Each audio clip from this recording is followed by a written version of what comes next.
Halo, Assalamualaikum teman-teman yang ada di YouTube. Bagaimana kabarnya? Semoga sehat selalu dan diberikan kelancaran dalam mencari rezeki yang halal. Amin ya rabbal alamin. Baik teman-teman, berjumpa lagi dengan saya di channel saya ini, channel yang berusaha memberikan sedikit edukasi, pemahaman, motivasi, tidak ingin menggurui apalagi merasa yang paling benar sendiri. Dan tidak ingin merugikan pihak manapun teman-teman ya. Tetapi ketika pihak yang dibahas itu merugikan, maka layak untuk dibahas di konten saya ini.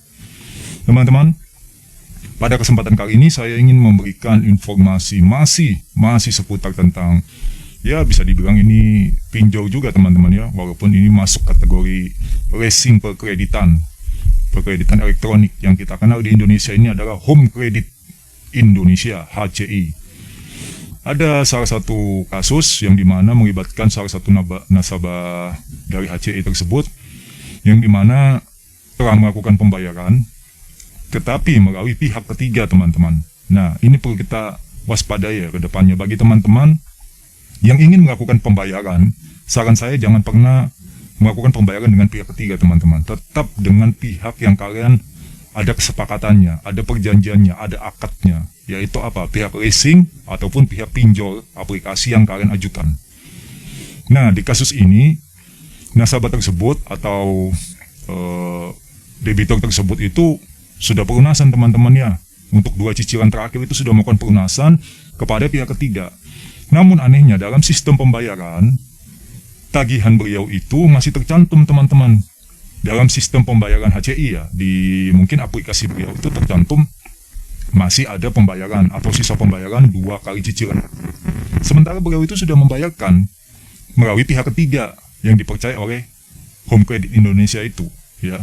Ini saya tampilkan. Nah, bisa di situ kita pahami bersama ya, kita simak bersama gambar ini. Kalau seperti ini tentu saja merugikan yang namanya dari pihak debitur ketika sudah melakukan pembayaran tetapi ya cicilannya masih tertera dalam penagihan. Di dalam sistem penagihan maksud saya. Nah, ini kan bagaimana ceritanya? Sudah menghubungi pihak HCI, dari pihak HCI juga mengatakan ya sudah, abaikan saja. Bagaimana bisa diabaikan ketika kita membuka aplikasi yang masih kita gunakan, entah itu aplikasi pinjol ataupun aplikasi leasing kredit elektronik seperti HCI ini ya, itu masih tertera sisa tagihan kita. Gimana bisa diabaikan? Walaupun memang sudah tidak ada telepon, tidak ada intimidasi, tetapi kan nggak enak dipandang teman-teman ya. Dilihat aja ketika kita membuka, oh nggak enak ini, kok masih tertera tagihannya. Ini harusnya ya menjadi perhatian bagi pihak HCI. Kalau bisa jangan cuma mau untung sendiri. Perhatikan juga kenyamanan nasabah kalian, debitur kalian itu. Ketika sudah menyelesaikan tanggung jawabnya, yang dimana kalian sampai mengutus pihak ketiga, mungkin sudah ada keterlambatan di sini teman-teman ya, secara kronologis tidak diceritakan secara lengkap. Namun mungkin dengan adanya keterlambatan sehingga terjalinlah hubungan antara HCI dengan pihak ketiga tersebut, yang dimana pihak ketiga menemui seorang debitur, melakukan penagihan, terjadilah kesepakatan, ya kan, seperti itu. Akhirnya setelah kesepakatan ini ada, dibayarnya kapan, jumlahnya berapa, dilunasinya kapan, ya sudah selesai. Nah, ketika terjadinya pelunasan, sudah selesai, sisa 2 cicilan terakhir ya, yang sampai melibatkan pihak ketiga, mungkin cicilan awal sampai mendekati cicilan yang 2 ini mau selesai, mungkin anda kata dalam tenor 1 tahun ya, atau 12 bulan. Jadi dari bulan pertama sampai bulan 10 itu bayarnya tepat di HCI. Nah, kemudian yang cicilan ke-11 dan ke-12 misalnya itu mengalami keterlambatan mungkin sampai 90 hari, sehingganya dari pihak HCI ini melakukan koordinasi dengan pihak ketiga yang mereka tunjuk. Ya, walaupun ada bukti lunas, di situ disertakan bahwa nasabah atau debitur tersebut telah memiliki bukti lunas dari cicilannya atau tanggungannya kepada pihak HCI. Tetapi yang masih menjadi tanda tanya dan masih mengganjal tentunya adalah tagihannya itu masih ada di sistem aplikasi mungkin yang dimaksud ini. Jadi kalau bagi teman-teman kan mungkin ada ya sebagian orang itu yang memang aktif menggunakan aplikasi, entah itu aplikasi leasing ya kan, aplikasi pinjol. Nah, ketika sudah melakukan pembayaran kan tetap aktif, tidak di uninstall itu teman-teman ya, karena memang niatnya bayar, bukan garbay ya, niatnya bayar, benar-benar bayar. Nah, itu kan akan dipakai secara continuous teman-teman. Nah tentunya bagi teman-teman yang memakai secara continuous itu tetap akan tertera, oh tagihan teman-teman masih ada apa tidak. Kalau kita memang bayar ke pihak aplikasi tersebut, ya tentunya sudah tidak ada lagi, ya di sistem penagihan itu sudah tidak ada lagi tagihan dari debitur itu. Harusnya seperti itu yang benar.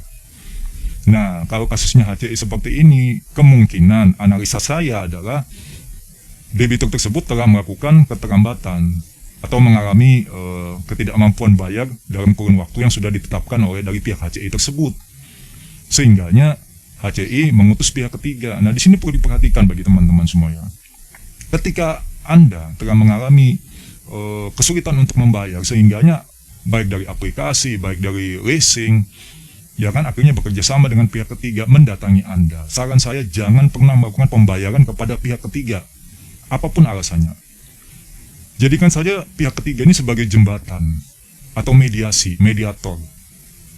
Wadah mediasi Anda kepada pihak yang Anda ajukan kesepakatan tadi dalam hutang piutang, entah itu dalam bentuk kredit barang atau peminjaman uang secara online.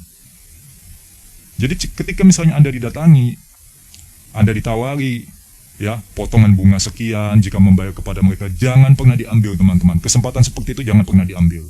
Walaupun mereka mengatakan ini rugi, ini sayang jika dilewatkan, jangan pernah terpengaruh dengan kalimat seperti itu. Karena apa?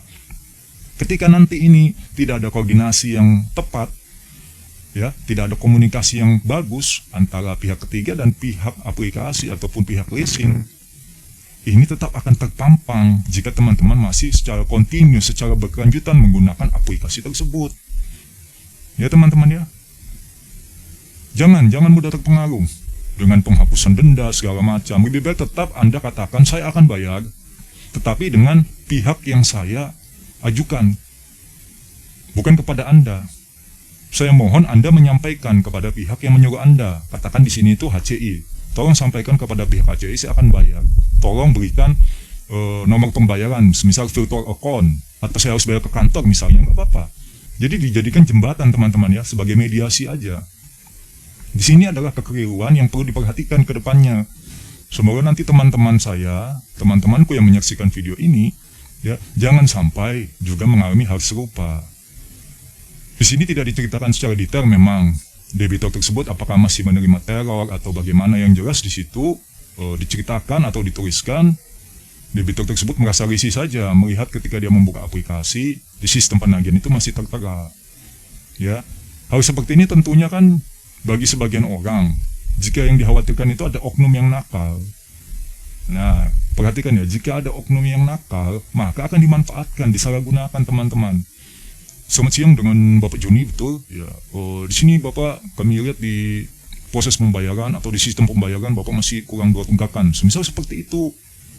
Jadi saya minta tolong Bapak untuk segera melunasinya pada hari ini atau nanti kami akan kunjungan ke rumah Anda. Nah, khawatirkan seperti itu.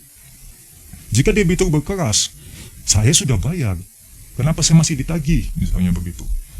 Ya karena Bapak masih tercantum di sistem sistem pembayaran itu masih tercantum di situ, kurang 2 cicilan lagi. Nah tentu kan akan membuat membuat gusar si debitur ini. Orang sudah bayar, sudah lunas kepada pihak ketiga, ya kan, bukti lunasnya ada memang, tetapi kenapa di sistem tagihan atau sistem pembayaran aplikasi tersebut itu tetap ada namanya, tetap tertera tagihannya, cicilannya yang belum terbayarkan.